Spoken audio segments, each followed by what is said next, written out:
होता है Windows AC के अंदर। ऐसा नहीं है कि आपको कंडेंसर का वायरिंग करना है, कूलिंग का वायरिंग करना है, फिल्टर का वायरिंग करना है, नहीं, ये तो मैकेनिकल पार्ट्स है जो कि मैंने आपको बताया है कि मैकेनिकल पार्ट्स का काम कैसे किया जाता है, ठीक है। लेकिन जो इलेक्ट्रिकल पार्ट्स है उसका काम कैसे किया जाता है, दो ही चीज के अंदर है, कंप्रेसर को चलाना और फैन मोटर को चलाना, बाकी इसके अलावा तो और कुछ है नहीं।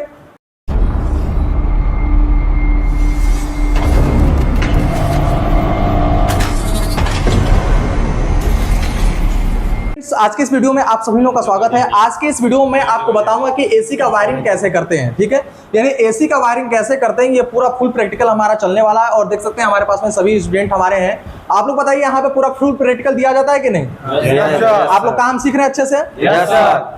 यहाँ पे जो है कि जो भी हमारे स्टूडेंट हैं, कुछ लोग यूपी से हैं, कुछ लोग बिहार से हैं, कुछ लोग रुद्रपुर से हैं, कुछ लोग इधर से, मतलब कि समझिए कि सभी लोग अलग अलग जगह से आकर के और यहाँ पे पढ़ने, पार्टिकुलर जो है कि कोई बंदा यहाँ का देवरिया का नहीं है, सभी लोग जो है, कुछ लोग देवरिया के हैं, कुछ लोग देवरिया से बाहर हैं, यानी मान कर चलिए बहुत सारे लोग 50-50 किलोमीटर के दूर से आ करके और एसी का काम सीख रहे हैं। अगर आप भी चाहते हैं एसी का काम सीखना तो तत्काल संपर्क करें दिए गए नंबर पे, हमारे जो डिस्क्रिप्शन में नंबर है। और उसके बाद में अगर आप नंबर भी नोट करना चाहते हैं तो नोट कर लीजिए 96 28 28 46 14, और इस पे आप करके संपर्क कर सकते हैं और जो भी इंक्वायरी होगा आप इंक्वायरी ले सकते हैं। आपको मैं बता दूं एसी का वायरिंग कैसे करते हैं, ये आप देखिए कि प्रैक्टिकल कैसे सिखाया जाता है और प्रैक्टिकल कैसे किया जाता है। अभी आप देखिए पास में आइए, यहाँ पे बहुत सारे लोग जो है कि मतलब कि एसी को पूरा फुल नहीं खुलवाते। आप लोग बताइए एसी कौन खोला है?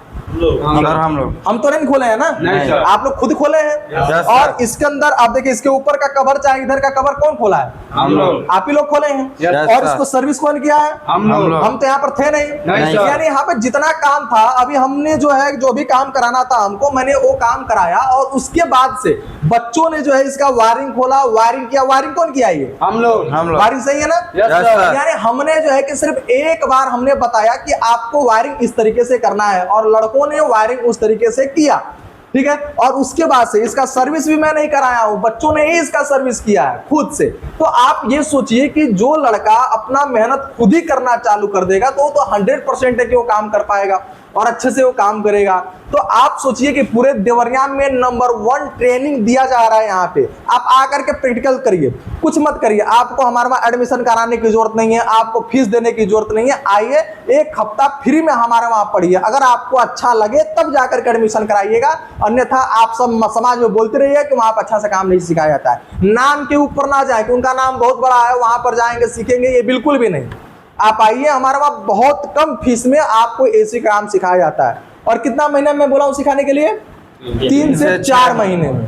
3 से 4 महीने में इन लोगों को काम सिखा करके मार्केट में लगा देना है कि जाइए भैया आप काम करिए, ठीक है। और अगर किसी कारण बस मान लीजिए ये 10 दिन नहीं आए, इनका सब्जेक्ट छूट गया, तो ये आकर के फिर से पढ़ लें, ये सुविधा है। उसके मतलब कि एक बार ही फीस देना, ये नहीं कि परमानेंट आपको फीस देते ही रहना है और जब तक आप ना सीखे तब तक देते रहिए, ऐसा कुछ नहीं है। आप आइए, एक ही फीस में 2 चीज में सिखाऊंगा, इलेक्ट्रिशियन की भी नॉलेज दूंगा, एसी का भी नॉलेज दूंगा, और इसके साथ साथ में अगर आप चाहेंगे 3 फेज पैनल भी सीखना, वो भी मैं आपको सिखाऊंगा फ्री ऑफ कॉस्ट। इसके अलावा बहुत सारी चीजें असेंबलिंग किया जा सकता है, क्योंकि उसमें बहुत सारे लोग हैं जो पूंजीपति भी हैं और वो लोग अपना अपना शॉप भी करना चाहते हैं। तो उसके लिए मैंने इन लोगों को बोला कुछ ऐसी चीजें होती है जो असेंबलिंग करके आप मार्केट में उतर सकते हैं और अच्छा खासा पैसा अर्न कर सकते हैं, वो भी असेंबलिंग भी करना मैं आप लोगों को सिखाऊंगा। अगर आप लोग चाहेंगे सीखना तो जरूर सिखाएंगे।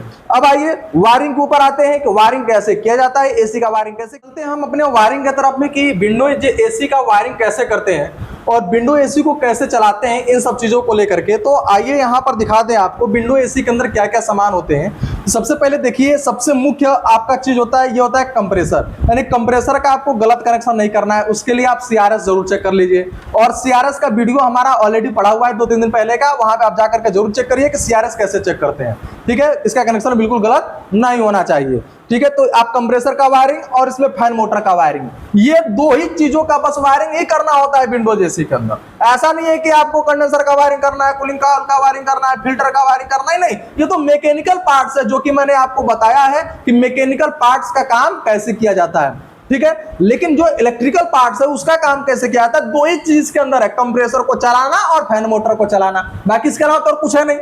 यानी कंप्रेसर को आप चला लीजिए, कूलिंग हो जाएगा, फैन मोटर को चला लीजिए, गर्म हवा इधर फेंक देगा, ठंडा हवा इधर फेंक देगा, बात खत्म है। बस 2 ही चीजों को समझना होता है वायरिंग के रिलेटेड, यानी कंप्रेसर को चलाइए और फैन मोटर को चलाइए। फैन मोटर में हाई स्पीड 3 वायर होता है, एक हाई का होता है, एक मीडियम का होता है और एक लो का होता है। वही कंप्रेसर के अंदर 3 वायर होता है, कॉमन होता है, रन होता है और स्टार्ट होता है। आपको मैंने बता रखा है कि कॉमन पे फेज या न्यूट्रल में से कोई एक सप्लाई आती है, रन पे भी एक सप्लाई जाती है और स्टार्टिंग में क्षण भर के लिए सप्लाई जाता है जिससे कंप्रेसर मोटर स्टार्ट हो जाता है। वो सप्लाई आपका कंप्रेसर की स्टार्टिंग, ये कंडेंसर की स्टार्टिंग से जाता है। ये भी चीज क्लियर है। फैन मोटर के अंदर 3 तार है, एक हाई, एक मीडियम, एक लो, और उसके अलावा भी 2 तार है, एक कैपेसिटर से जाता है और एक पे फेज या न्यूट्रल जाता है। क्लियर है? बस इतना ही तो काम ही है, कर लेंगे ना। अब आगे समझाते हैं मेन लीड को।